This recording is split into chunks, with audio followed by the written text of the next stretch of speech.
On est dans un décor enchanteur aujourd'hui au Vieux-Port de Montréal et on va retrouver les amis de chez Termont qui nous accueillent. Bonjour d'abord Jonathan, Julien et Émeric. Merci de nous accueillir. Ça va bien? Très bien. Très bien. Excellent. Merci de nous accueillir. C'est pas tout le monde qui a accès à ces lieux privilégiés. On a été escortés jusqu'ici parce que la sécurité, c'est important. On va parler d'abord, Julien, de l'historique de Termont. Qu'est-ce que fait Termont d'abord? En fait, ce que fait Termont, on fait de la manutention de conteneurs. Donc, nous, on a des clients qui sont des lignes maritimes qui, eux, font du transport de marchandises dans les conteneurs. On décharge leur navire et recharge leur navire. Puis, de l'autre côté, du côté terrestre, on va ensuite recevoir ou livrer les conteneurs sur des trains ou sur des camions.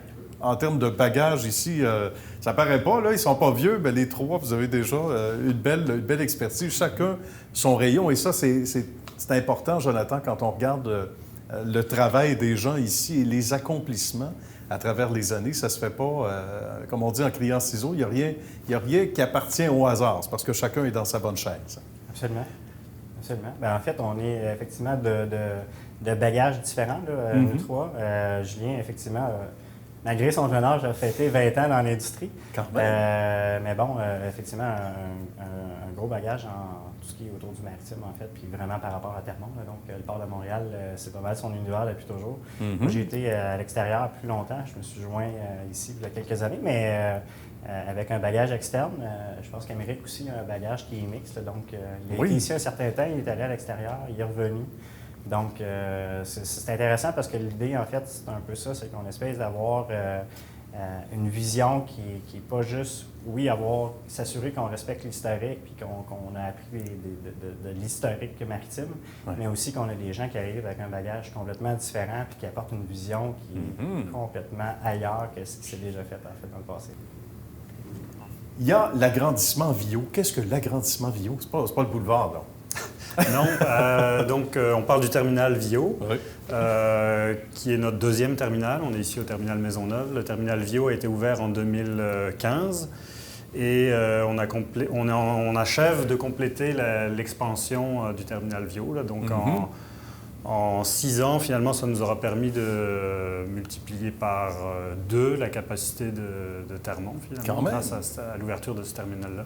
Colossal quand on connaît les dimensions ici, ou à l'œil, là. C'est déjà assez intéressant. Et un projet tout à fait spécial avec ce qu'on a vécu, là. Est-ce que l'on vit encore depuis plus d'1 an? Dans certains cas? Le projet Cargo to AI, donc avec le port de Montréal, donc un projet d'intelligence artificielle pour prioriser les conteneurs qui ont un contenu médical ou d'intérêt pour la pandémie. Donc ça peut être des masques, ça peut être tous les équipements de protection, les vaccins peut-être aussi. Oui, tout à fait. Donc, encore une fois, beaucoup de partage de données entre différents acteurs de la chaîne pour être capable de cibler les bons conteneurs et passer l'information encore dans la chaîne logistique pour accélérer les mouvements des conteneurs.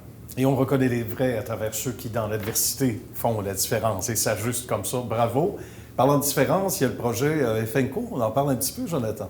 Absolument. En fait, Termont est membre de l'Alliance verte. Donc, c'est une alliance d'un paquet d'amarreurs, d'opérateurs, de transporteurs, donc dans le domaine maritime, qui veulent mettre, en fait, un paquet d'initiatives en relation avec l'environnement, finalement. D'accord. Donc, on a déjà des barèmes, on a des critères qu'on doit répondre, en fait, là, au niveau pour faire partie de ça.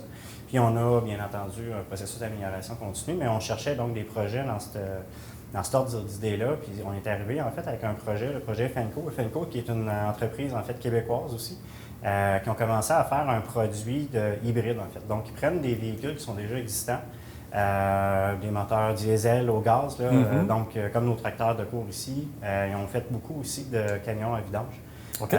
Donc on a eu cette discussion-là avec eux, on a décidé en fait de transformer l'ensemble de notre flotte de tracteurs de cours avec ce système-là, ce qui fait qu'essentiellement, 100% de nos camions vont être hybrides. Là, on est en train de finaliser ça. Bravo. C'est une première dans l'industrie maritime dans le monde. En fait. J'imagine, parce que c'est ce qui me venait à l'esprit. Ça doit être plutôt rare. Là. Donc, c'est Absolument. vraiment une première, chapeau. Absolument. Puis c'est une économie, en fait, au niveau environnemental, une diminution de notre empreinte environnementale qui est très, très importante. Là, en fait, là, on parle de tonnes de réduction, en fait, de GES. Donc, c'est un projet dont on est super fiers, très heureux, puis on le met de l'avant le plus possible. Bien, vous avez bien fait de nous appeler. On est content de vous avoir accueillis. C'est une autre bonne raison, ça. Absolument. Bien, il y a de quoi être très, très fier. Un petit mot de la fin, peut-être, Julien, quand on regarde dans le rétroviseur, mais on regarde ce qui s'en vient aussi, puis c'est très intéressant. Ça doit être très, très stimulant, se lever le matin et venir travailler ici. Bien, effectivement, c'est sûr que, puis bon, sur une note personnelle, je vous expliquais avec les changements que j'ai vus, mais même les gens qui sont ici depuis quelques années ont vu beaucoup de changements. Puis il y en a plein d'autres encore qui s'en viennent, là, de toute évidence. On ne s'arrête pas là, on va continuer. C'est certain. Jonathan, santé, sécurité, ça dit quelque chose à tous ici, évidemment. C'est important. Absolument. En fait, on a mis beaucoup d'initiatives en place. L'industrie maritime, c'est un terreau très fertile à mettre des choses en place au niveau de la santé et sécurité. Donc, depuis bientôt 4 ans, on met énormément d'efforts, en fait, pour essentiellement mettre l'emphase sur nos gens. On a vraiment une préoccupation pour nos travailleurs. Puis, on a mis énormément de mesures en place, en fait, des mesures qui souvent doivent être inventées là, en termes de maritime parce que ça n'existe pas. Ça existe pas. Donc, c'est un volet extrêmement important chez nous, effectivement, depuis quelques années. Amenez-en des défis, on aime ça. Bien, messieurs, Jonathan, Julien, Émeric, merci de nous avoir accueillis chez vous, chez Thermon, où on se sent déjà un peu chez soi. Ça a été un plaisir. À bientôt. Merci.